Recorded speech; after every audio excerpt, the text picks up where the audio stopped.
Exponential function है क्या। मैंने यहाँ आपको बता दूं कि कोई वास्तविक फलन जो f(x) बराबर a⁴x के रूप में हो चर घातीय फलन कहलाता है, जहाँ a क्या है, बेस है, बेस ग्रेटर देन 0 हो और x कोई रियल नंबर हो जो चर के रूप में आपको दर्शाया गया है। तो मैं आपको उदाहरण के तौर पर यहाँ दे रहा हूँ कि जिसे f(x) के पावर 10 के पावर x है, f(x) बराबर e के पावर x है, e को एक्सपोनेंशियल फंक्शन कहते हैं, f(x) बराबर 2 के पावर x है। तो इस तरह से जो भी फंक्शन होगा इस तरह के फंक्शन को हम क्या कहेंगे, एक्सपोनेंशियल फंक्शन कहेंगे, यानी चर घातीय फलन। देखिए स्पष्ट यहाँ दिखाई देता है कि जो इसका एक्सपोनेंट है यानी जो डिग्री है वह क्या है, चर है। अब यहाँ मैं आपको ग्राफ के बारे में बतला दूं कि एक्सपोनेंशियल फंक्शन के कैसे ग्राफ होते हैं। आप यहाँ देख रहे हैं कि जो बेस है a का मान ग्रेटर देन 0 है, तो 0 और 1 के बीच में अगर बेस है तो f(x) बराबर a के पावर x का जो ग्राफ होगा इसकी आकृति क्या होगी, इस रूप में होगी। और यह फंक्शन जो बोर्ड पर दिखाया गया है हमेशा क्या होगा, x जैसे जैसे बढ़ रहा है वैसे वैसे f(x) का मान घट रहा है और यह घटते घटते एकदम 0 के नज़दीक आ रहा है, लेकिन कभी भी इसका मान 0 नहीं होगा, यानी इन्फिनिटी पर टच करेगा, यानी एक्सेस से टच नहीं करेगा, नज़दीक से नज़दीक होगा।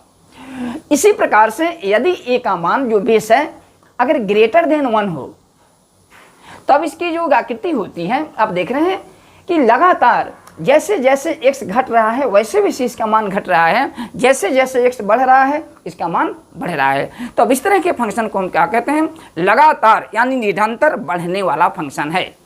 दैट इज इसको हम कहते हैं स्ट्रिक्टली इंक्रीजिंग फंक्शन, और इस रूप में जहाँ 0 और 1 के बीच में बेस रहता है इसको कहते हैं स्ट्रिक्टली डिक्रीजिंग फंक्शन। फिर मैं आपको बता दूं कि डोमेन जो x की वैल्यू जहाँ से जहाँ तक जाती है उसकी वैल्यू को हम डोमेन कहते हैं, और जैसे x को f(x) में f में डालते हैं यानी a के पावर x का जो मान होता है वह परिसर का पॉइंट यानी रेंज का पॉइंट होता है। तो ये डोमेन जो दिख रहे हैं हमेशा क्या है, रियल नंबर का सेट होता है, और इसका जो रेंज होगा वह हमेशा पॉजिटिव रियल नंबर होता है। यानी कहने का मतलब साफ है कि the graph of the f(x) is equal to a के power x a greater than 0 always passes through the point 0 1 on y axis। देख रहे हैं यहाँ कोई भी एक्सपोनेंशियल फंक्शन होगा इस रूप में वह 0 1 से अवश्य जाएगा, और ये जो फंक्शन होते हैं कंटिन्यूअस फंक्शन यानी लगातार फंक्शन होते हैं। मैं आपको बता दूं कि मुख्य रूप से एक्सपोनेंशियल फंक्शन को हम दो भागों में बांटते हैं। एक जो पहला एक होता है उस पर इसको हम कॉमन कहते हैं एक्सपोनेंशियल फंक्शन। ध्यान दीजिएगा, कॉमन एक्सपोनेंशियल फंक्शन या इसको जनरल भी कहते हैं। इसको हम कहते हैं नेचुरल। दूसरा जो एक्सपोनेंशियल फंक्शन का फॉर्म है इसको कहते हैं नेचुरल। नेचुरल कहते हैं या नेपेरियन भी कहते हैं। लॉगरिथमिक फंक्शन में आपको बताया था कि जॉन नेपियर गणितज्ञ हैं। तो यहाँ पर जनरल हम एक्सपोनेंशियल फंक्शन कब कहते हैं, जब बेस माने आधार,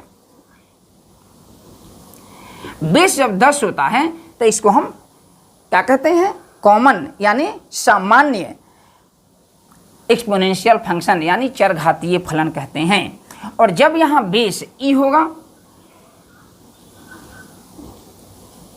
तो जब बेस ई होगा तो इसको हम कौन फंक्शन कहते हैं, नेचुरल या नेपेरियन एक्सपोनेंशियल फंक्शन कहेंगे या प्राकृतिक चरघातीय फलन कहेंगे।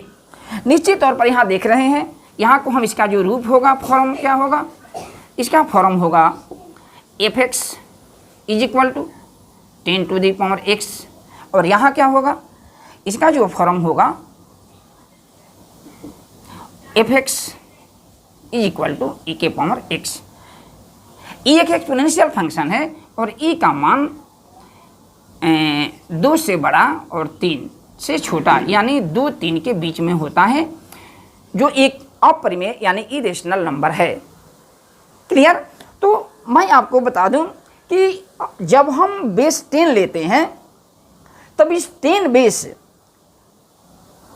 पर जो हमारा एक्सपोनेंशियल फंक्शन होगा उसका भी ग्राफ इसी तरह से होगा, क्योंकि एक से बड़ी संख्या है।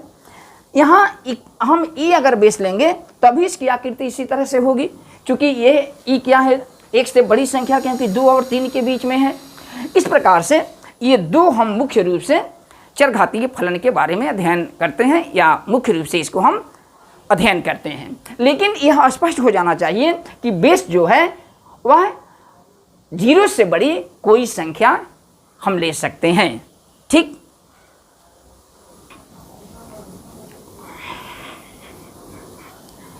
मैं आगे आपको बता दूं, आगे मैं स्पष्ट रूप से मैं आपको बता दूं कि ई के बारे में एक सीरीज है, जिसको मैं नोट के रूप में आपके सामने मैं रख रहा हूं। ई, चूंकि आप देख रहे हैं कि आपको मैंने बतलाया कि यह एक अपरिमेय संख्या है, लेकिन इसकी वैल्यू कहाँ से आती है।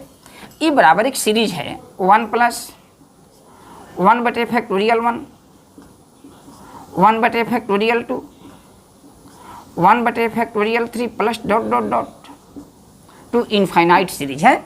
और इसका हम मान देखिए, यहाँ फैक्टोरियल 1 का मान 1 होता है, बता दिया गया है आपको।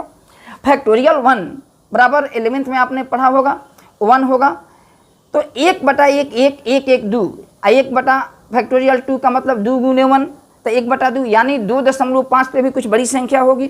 तो निश्चित तौर पर जब इसका हम मान लेते हैं तो वह मान ई के बराबर होता है। एक मैं और आपको बात बता दूं, इसका मान इतना कि भी अगर हम लिमिट में पढ़े हैं, लिमिट चैप्टर में, limit x tends to infinite 1 + 1/x whole to the power x, जब हम इसका मान निकालते हैं ये भी मान ई के बराबर होता है।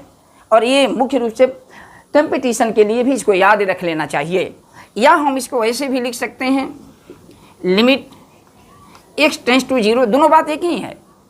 तो यहाँ हम लिखेंगे 1 + x, तो 1/x, इसका भी मान क्या होता है, ई होता है। तो ये आप देख रहे हैं कि इसका भी मान ये सारे एक्सपोनेंशियल फंक्शन है, क्योंकि पावर वेरिएबल है। जहाँ कहीं भी आप देखिए कि पावर जो है यानी एक्सपोनेंट है किसी फंक्शन का, अगर वह वेरिएबल है या किसी वेरिएबल में फंक्शन है, तब भी हम उसको क्या कहते हैं, एक्सपोनेंशियल फंक्शन कहते हैं। तो ये आपका मान तीनों बराबर होता है। और इसका मान हम कैसे निकालते हैं, तो इसका जो एक वास्तविक फॉर्म है ई के पावर x, जो एक्सपोनेंशियल सीरीज है, इसको हम, तो इसका मान होता है 1 + x बटा फैक्टोरियल 1, x² बटा factorial 2, x³ factorial 3 up to infinity. और जब व्हेन x बराबर 1, तो जैसे हम x बराबर 1 लेते हैं तो ये हमारा जो मान है कितना के बराबर हो जाता है, इसी के बराबर हो जाता है। तो जैसे हम x का मान 1 लेंगे तो यहाँ 1 हो जाएगा, जहाँ जहाँ x है वहाँ 1 हो जाएगा, सीधे हम इस पर प्राप्त कर सकते हैं, यहाँ मिलता है। तो इस तरह की चीज़ों को आपको याद रखना है। और एक और हम बात आपको बताने जा रहे हैं, तो आइए देखिए, एक्सपोनेंशियल फंक्शन से संबंधित कुछ तथ्य भी हैं। जैसे जैसे हम डेरिवेटिव में आपका इसका प्रयोग करेंगे, वैसे वैसे कुछ नई नई बात मैं बताते चलूँगा। तो एक बहुत ही इम्पोर्टेंट रिजल्ट है, इसको याद रखना होगा। ए के पावर x यही एक्सपोनेंशियल फंक्शन है, और ए के पावर x को हम e के power x log a to the base e के बराबर हम लिखते हैं। अगर कहीं भी इस तरह से फंक्शन हो तो हम इसको इस तरह से व्यक्त कर सकते हैं। एग्जाम्पल के तौर पर मैं दे रहा हूँ, जैसे मान लिया कि 2 के पावर x है, तो क्या लिखेंगे, 2 के पावर x, तो a के जहाँ पर 2 है तो सीधे हम इसको लिख सकते हैं e के power x log 2 to the base e लिख सकते हैं। तो ये बहुत ही इम्पोर्टेंट रिजल्ट है। तो जैसे अब मान लिया कि हम यहाँ पर कुछ फंक्शन लिखते हैं, जैसे हम आपको यहाँ पलट करके लिख रहे हैं, हम लिखते हैं e के power x log 1/2 to the base e, तो क्या लिखेंगे हम, e के पावर x, देखिए यहाँ x है, log बेस भी e है, जो यहाँ बेस है, इसका हाफ है देखिए, तो यहाँ सीधे हमारा क्या होगा, 1/2 के पावर क्या हो जाएगा, x हो जाएगा। तो इस तरह से जब हम डेरिवेटिव बतलाएंगे तो वहाँ इस तरह के फंक्शन को हम सीधे इस तरह से व्यक्त करेंगे और इसका हम प्रयोग करेंगे। तो इसके बाद हम आपको बताएंगे कि एक्सपोनेंशियल फंक्शन और लॉगरिथमिक फंक्शन का हम डेरिवेटिव यानी डिफरेंशिएशन कैसे करते हैं और डेरिवेटिव कैसे निकालते हैं। ठीक, धन्यवाद।